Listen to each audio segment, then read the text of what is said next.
Sexy Nicole. Hello, what's up, ladies? My name is Nicole Richards, but most of the people close to me call me Sexy Nicole. That's right, I'm sexy, and it's not a problem for me to let the whole world know. I'm a big, sexy, light brown eyed, pearly white teeth smiling, beautiful, long haired, Remy be weavable, mocha colored, and irresistibly voluptuous diva. The reason I'm talking to you is because it's time for somebody to bury the misconceptions about the full figure woman. In other words, I'm tired of the big bone, fat, large and in charge, or whatever you would like to call us getting distant society. You see, I'm a big girl. Well, let me correct myself. I'm a big woman because there's nothing immature about me. I love myself just the way I am, and I absolutely cannot stand for other people to point out my weight or try to make me feel guilty for being large. Don't get me wrong, I wasn't always this self confident, but one day I took a long look at myself in the mirror and I came to the conclusion that yes, I'm fat. When I touched down on the scale, it reads 259 pounds, but that's my problem and not anyone else's. My weight used to depress me so much because I got tired of family members pointing out the fact that I was overweight, as if when I looked in the mirror I saw Halle Berry standing there or something. In other words, I know I'm a big girl, and when I decide it's time for me to put forth a genuine effort to lose some weight, I will. In the meantime, I'm not going to walk around being ashamed of my body or who I am as a person. My measurements may not read 36, 24, 36. I think they're more like 52, 46, 54. But if it's all right with me for the time being, then it should be fine for the rest of the world. My employer doesn't have a problem with me being overweight. My mother and father love me just the way I am. My best friend, who's there for me through thick and thin, is a size 12, accepts me without a problem. They never close and deadbolt the church doors when I'm about to enter the building. I guess what I'm really trying to say is if my immediate family, friends, and God loves me for who I am and not for what I weigh, then my 259-pound frame should be good enough for everyone else. It makes me sad when I go to visit my childhood friend Ebony. She's a big girl too. Ebony has been with Kenny for almost 3 years, and out of those 3 years, he has probably worked a total of 4 months. Ebony pays for everything. That nice apartment they live in, the Honda Accord they drive, the food they eat, the clothes they wear, the electricity they use, and the spending money they both need from day to day. It's all Ebony. And the little money Kenny does come across from mooching out for everyone else, that he keeps for himself. I keep asking Ebony why she feels the need to put up with crap from Kenny. All Ebony ever says is because he accepts her just the way she is. And that may be true until the money runs out. What makes me so angry is Ebony is a beautiful girl, and any man would be fortunate to have her in his corner. But if she doesn't realize that for herself and feels she deserves better, there's really nothing I can do.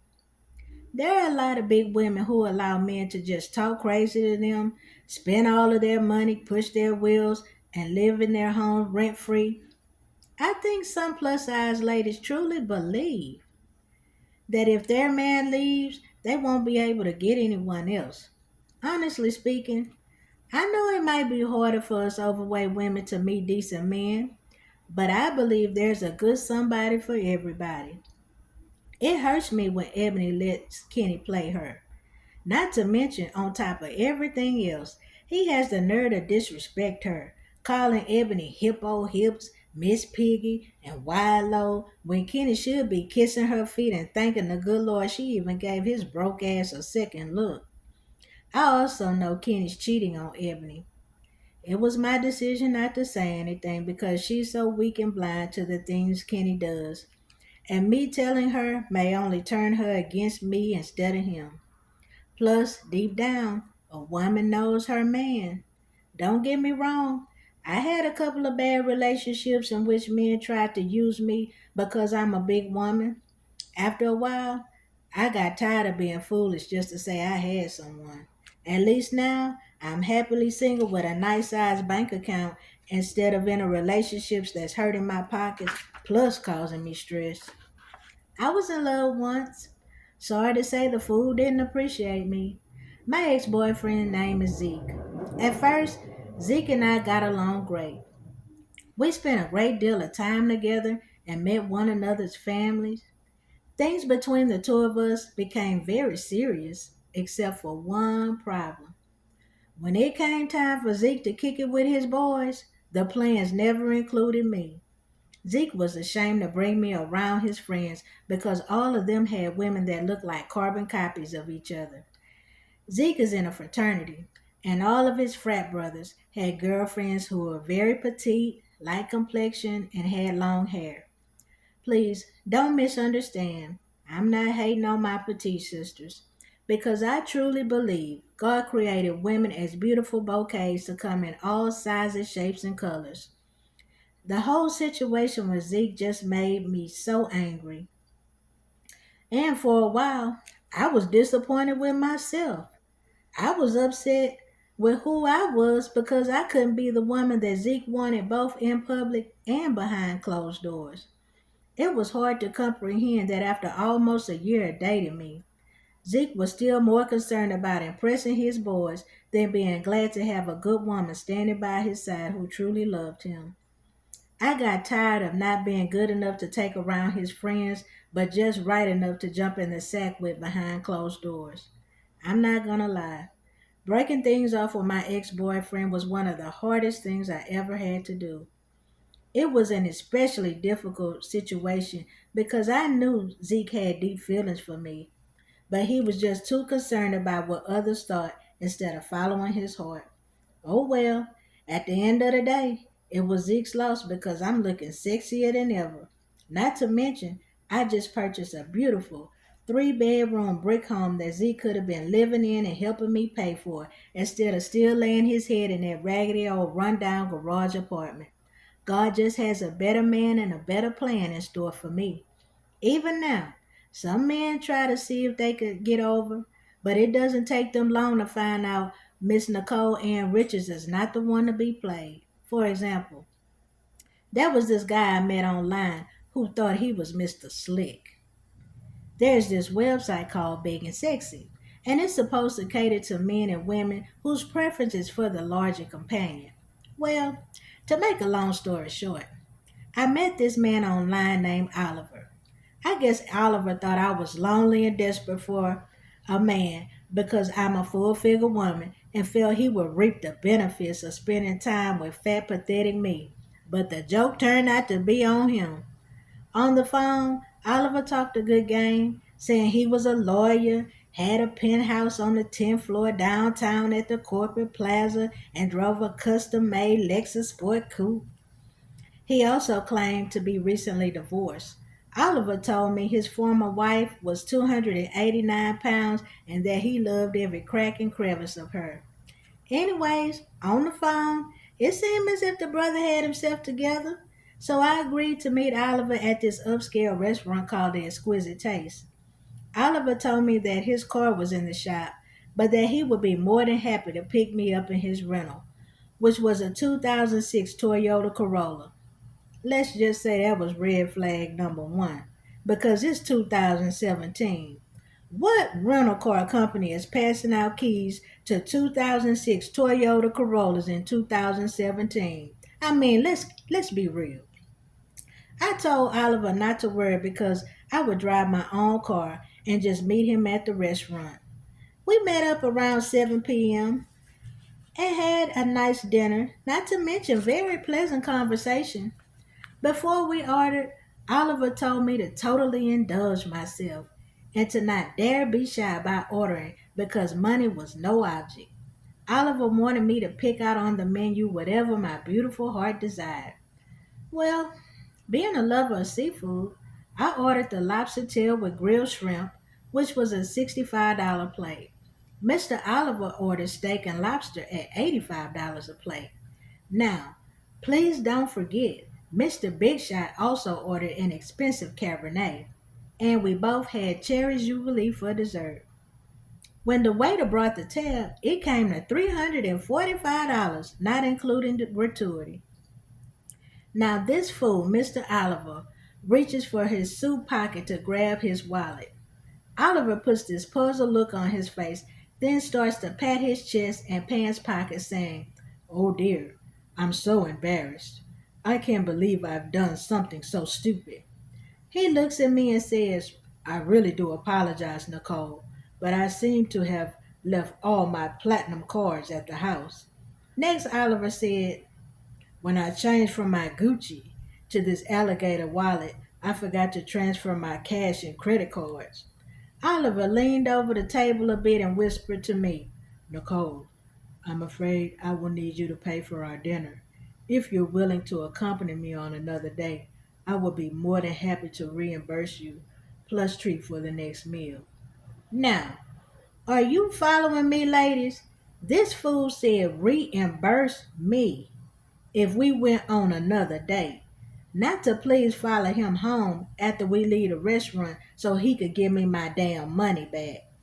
Well, being a woman and understanding that I was in a classy place, didn't want to clown and show the entire restaurant how truly ignorant and ghetto I could get. So I just smiled and said, "Okay, no problem, baby. I got you." Next, Oliver's phone rang and he said, "Please excuse me." Then Oliver cleared his throat and said, "I have to take this because this is regarding a case I'm working on." I said, "No problem, babe. I'll just run to the ladies' room, powder my nose, and we'll settle up the tab." I quickly picked up my wine glass off the table and took the last two remaining sips. Afterward, I grabbed the napkin sitting in my lap and wiped each corner of my mouth, then quietly pushed back my chair in order to get up from the table. Before going to the bathroom, I walked over to my waiter, politely handed him my credit card, and whispered in his ear, "The jerk who brought me here is trying to stiff me for this entire dinner." The waiter slightly cut his eyes at Oliver with a disgusted look on his face, then kindly looked back at me and smiled. Next, I continued to whisper in the waiter's ear, "The only thing I want you to charge on my credit card is the grilled shrimp or lobster and one cherry jubilee. Also, add a $30 tip on my bill for yourself, but I need you to move fast. Hold on to my card and I will meet you at the front door in 5 minutes." The waiter cut his eyes back over at Oliver and mumbled underneath his breath, "What a low class jerk." The waiter quickly looked down at my credit card, shook his head, took a deep breath, and said, "That's the second time this week he's pulled this on a lady. It would be my pleasure to take care of this for you." I quickly visited the ladies' room to powder my nose, then walked my sexy self right over to the front door, picked up my platinum visa, got in my platinum covered BMW, and politely drove my sexy self right on home. I never heard or received another email from old Moneybags Oliver again. And do you know why? Mr. Oliver realized I was not the one to be tested. He learned the hard way. Miss Nicole's self esteem wasn't low, but more importantly, I'm not giving up one red cent to any grown, able bodied man. If anything, before it was all said and done, Oliver would have been taking care of me. Low rate busters like that are not worth an ounce of my time.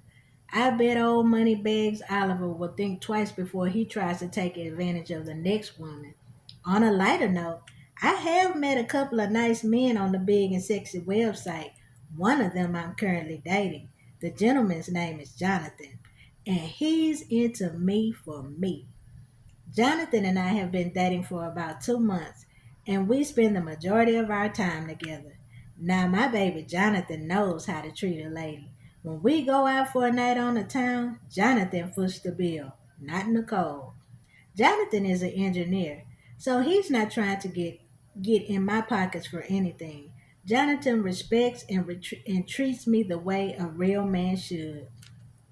I may be overweight, but that doesn't mean I should settle for any piece of man when I know without a doubt I'm one of God's greatest creations. I just wish every woman felt as confident, beautiful, and worthy of the best because that's exactly what they deserve.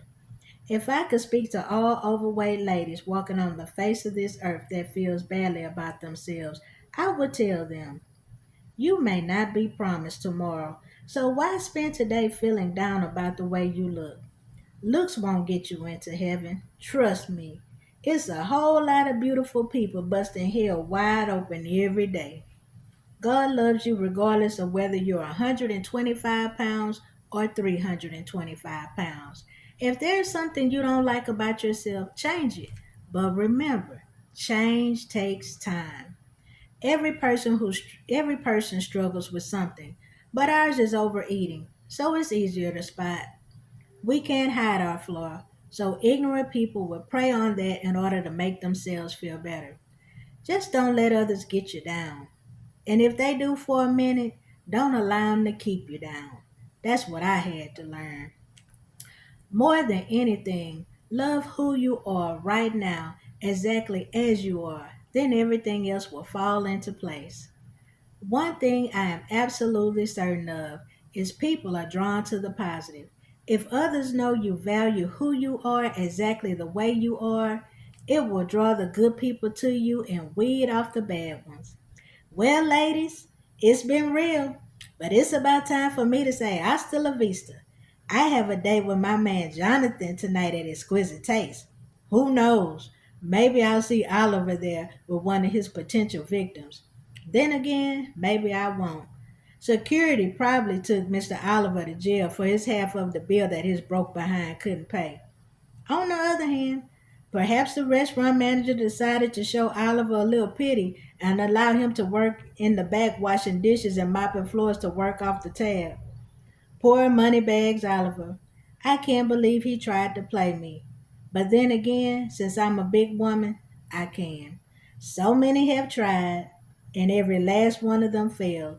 Somebody forgot to inform Mr. Oliver that Sexy Nicole helped to write the playbook on running game.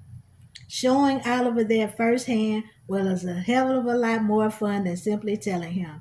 Now old Moneybags Oliver knows to keep it moving, boo, because Nicole Ann Richards is not the one.